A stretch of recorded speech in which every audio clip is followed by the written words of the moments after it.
Hello friends, അതെ ഇന്ന് ഞാൻ വന്നിരിക്കുന്നത് ഒരു അടിപൊളി റെസിപ്പി ആയിട്ടാണ് കേട്ടോ. കണ്ടപ്പോൾ എന്ത് മനസ്സിലായി? ഇത് കണ്ടാൽ അറിയാമല്ലോ, എഗ്ഗ് ആണെന്നല്ലേ. അതെ, ഒരു മുട്ടയെല്ലാം പൊട്ടിച്ചൊഴിച്ച് അതിലൊരു ഡിസൈനൊക്കെ വരുത്താൻ നോക്കുന്നുണ്ട് കേട്ടോ. നമ്മൾ ഈ മുട്ട ഒഴിച്ച് അതെന്ത് ചെയ്യണം അറിയോ? ചുറ്റിച്ചെടുക്കണം. ചുറ്റിച്ചെടുത്തിട്ട് നല്ലൊരു എഗ്ഗ് പൊറാട്ട ആക്കാനുള്ള ശ്രമത്തിലാണ് മക്കളെ. ദേ ചുറ്റുന്നുണ്ട് കേട്ടോ. ചുറ്റി ലാസ്റ്റ് ഞാൻ ആകെ ചുറ്റിലായി. വിചാരിച്ച പോലെ വന്നില്ല, എന്നാലും അവസാനം ചെറിയൊരു ലുക്കൊക്കെ വന്നു എന്നുള്ള മനസ്സന്തോഷത്തിലാണ് ഞാൻ. ദേ നോക്കൂ, എൻ്റെ എഗ്ഗ് പൊറോട്ടയാണ് കേട്ടോ ദേ വരാൻ പോകുന്നത്. നിങ്ങളിതിനെ ഓംലെറ്റ് എന്ന് പറഞ്ഞ് വിളിച്ച് അധിക്ഷേപിക്കരുത്.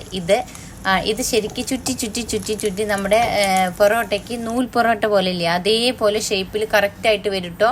ഒരു വീഡിയോ കണ്ടിട്ടാണ് ഞാനിത് പ്രയാണത്തിന് ഇറങ്ങിയത്. ഒരു വീഡിയോ കണ്ടിട്ടായിരുന്നു. പക്ഷെ എന്തു പറ്റി? കുഴപ്പമില്ലല്ലോ, ഒരു ബൺ പൊറോട്ടയുടെ ലുക്ക് ഉണ്ടല്ലോ. ഹായ്, അടിപൊളി.